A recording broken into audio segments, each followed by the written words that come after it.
सभी को मेरा सादर प्रणाम। बहुत दिन बीते, कोई बात नहीं हो पा रही थी। कुछ मन नहीं था, कुछ समय नहीं था, कुछ व्यस्तताएं थी। वैसे भी कुल मिलाकर के ये जो फेसबुक लाइव है, ये मेरे व्यक्तिगत मनोरंजन का साधन है। इसके माध्यम से कोई बात हो जाती है, कुछ भड़ास होती है, वो निकल जाती है।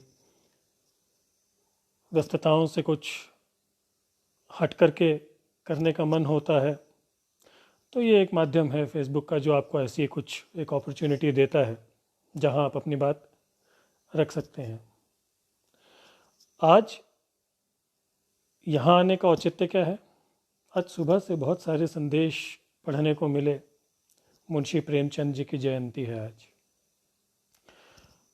मुझे लगा कि मुंशी प्रेमचंद जी के बारे में कुछ कहा जाए, उनके व्यक्तित्व के बारे में, उनके लेखन के बारे में। और वास्तव में यदि आप मुझे पूछें तो ये जुलाई का जो महीना होता है, बहुत धुरंधर पैदा किए हैं इस महीने ने।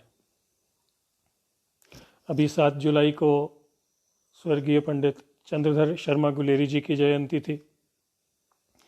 उसके बाद 11 जुलाई के आसपास बुलबुले पहाड़ कांशीराम जी की जयंती। आज 31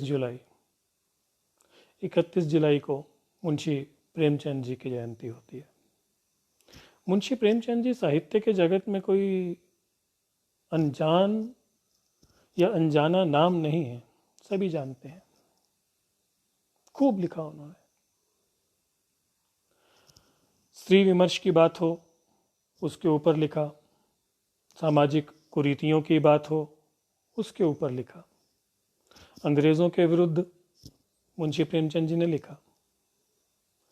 वर्ण व्यवस्था के विरुद्ध मुंशी प्रेमचंद जी ने लिखा।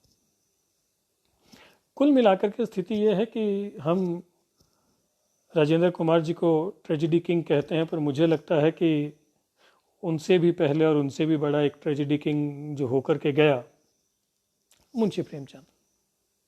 अब आप सोचेंगे कि ट्रेजेडी किंग क्यों? यदि आप उनकी कहानी और उनके कथालोक में थोड़े गहरे डुबकी लगाएं तो आप पाएंगे कि उनकी समस्त कहानियों में ट्रेजेडी है, भयंकर। और उस ट्रेजेडी में भी केवल कहने के लिए ट्रेजेडी नहीं है, मतलब वो अतिशयोक्ति अलंकार से सुसज्जित ट्रेजेडी है। कि कोई गरीब होगा मुंशी प्रेमचंद जी की कहानी में, तो कोई साधारण गरीब ना होगा, उसके रोटी के भी वांदे हो रहे होंगे। कोई स्त्री होगी तो केवल अबला पीड़ित स्त्री नहीं होगी, विधवा होगी, वहां तक भी सीमित नहीं होगी। फिर उसका एक बच्चा होगा, एक ही बच्चा होगा, जिसके लिए रोटी ना मिलती होगी, और उसके बाद वो बच्चा भी चला जाएगा, भगवान को प्यारा हो जाएगा। इस तरह की ट्रेजेडीज बुनते हैं या बुनी गई हैं, और इन ट्रेजेडीज के माध्यम से ही मुंशी प्रेमचंद जी ने समाज के ऊपर भयंकर कटाक्ष किए। मैं हमेशा सोचता था कि क्या उन्होंने कुछ इन ट्रेजेडीज से हटके भी लिखा है। एक कहानी आई उनकी मेरे हाथ में। उस कहानी का नाम, शीर्षक सुनेंगे तो आप पुनः हंसने लगेंगे। उसका नाम, उसका शीर्षक ही है गमी।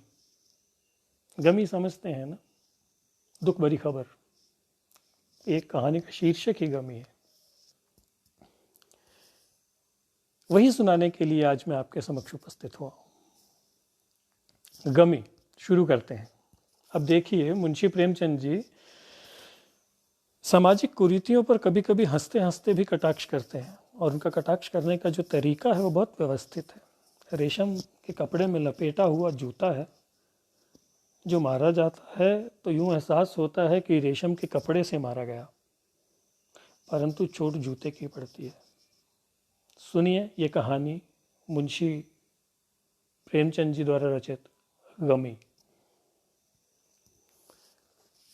मुझे जब कोई काम, जैसे बच्चों का खेलना, ताश खेलना, हारमोनियम बजाना, सड़क पर आने जाने वालों को देखना, नहीं होता तो अखबार उलट लिया करता हूँ।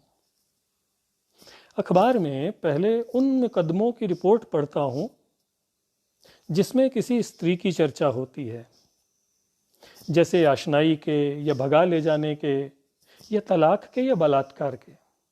विशेषकर बलात्कार के मुकदमे मैं बड़े शौक से पढ़ता हूँ, तन्मय हो जाता हूँ। कल संयोग से अखबार में ऐसा ही एक मुकदमा मिल गया। मैं संभल गया, ताबेदार से चिलम भरवाई और घड़ी दो घड़ी असीम आनंद की कल्पना करके अखबार पढ़ने लगा। यकायक किसी ने पुकारा, बाबूजी।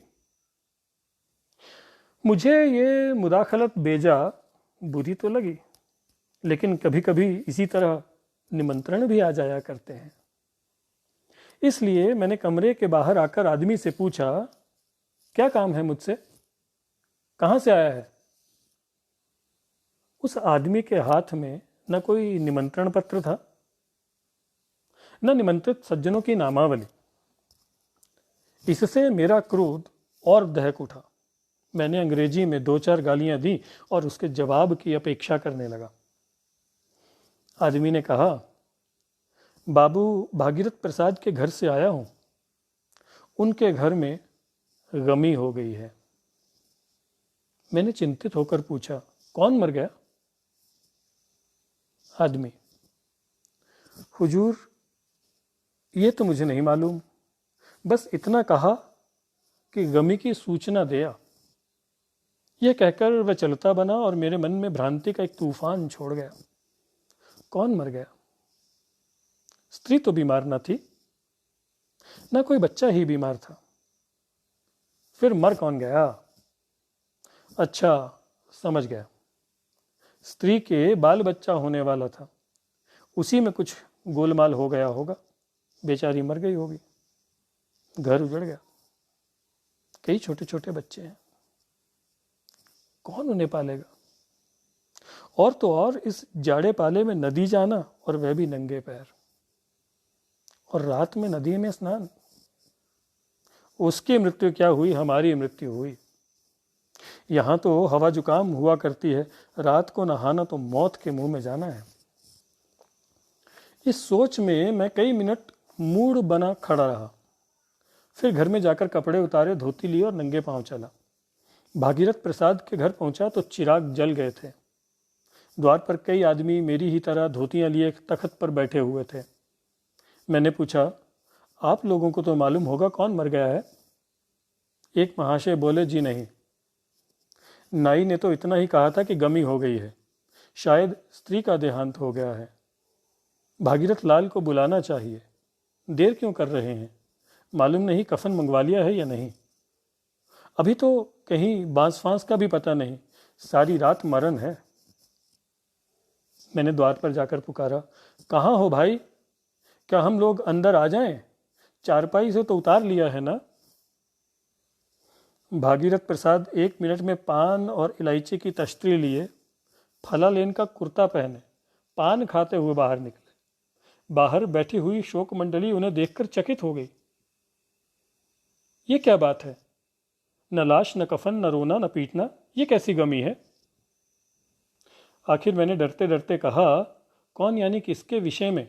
यही आदमी जो आपने भेजा था। तो क्या देर है? भागीरथ ने कुर्सी पर बैठकर कहा, पहले आराम से बैठिए, पान खाइए, तब वह बात भी होगी। मैं आपका मतलब समझ गया, बात 16 आने ठीक है। तो फिर जल्दी कीजिए, रात हो ही गई है। कौन है? भागीरथ ने अब की गंभीर होकर कहा, वही जो सबसे प्यारा, मेरा मित्र, मेरे जीवन का आधार, मेरा सर्वस्व, बेटे से भी प्यारा, स्त्री से भी निकट, मेरे आनंद की मृत्यु हो गई है। एक बालक का जन्म हुआ, पर मैं इसे आनंद का विषय नहीं, शोक की बात समझता हूं। आप लोग जानते हैं मेरे 2 बालक मौजूद हैं, उन्हीं का पालन मैं अच्छी तरह नहीं कर सकता, दूध भी कभी नहीं पिला सकता। फिर इस तीसरे बालक के जन्म पर मैं आनंद कैसे मनाऊं? इसने मेरे सुख और शांति में बड़ी बाधा डाल दी।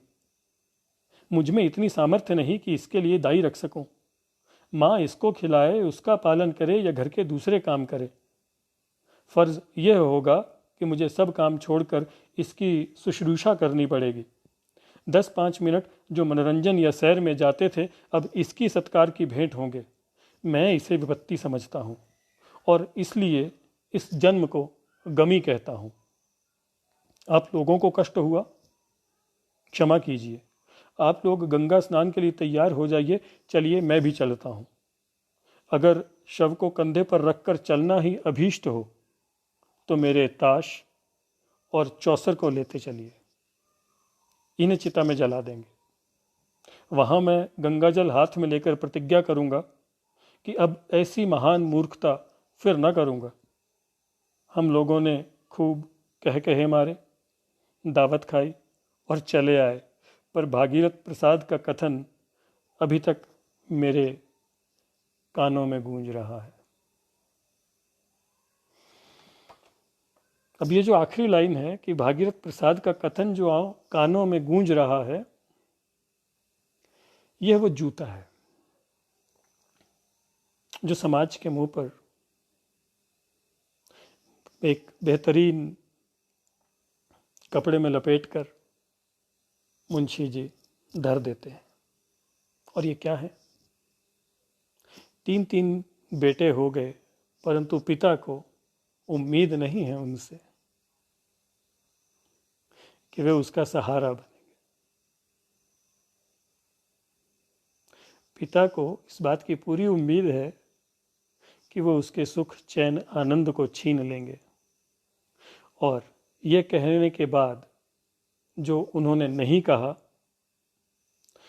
वो है स्त्री विमर्श, जो पीछे प्रेमचंद जी छोड़े जाते हैं।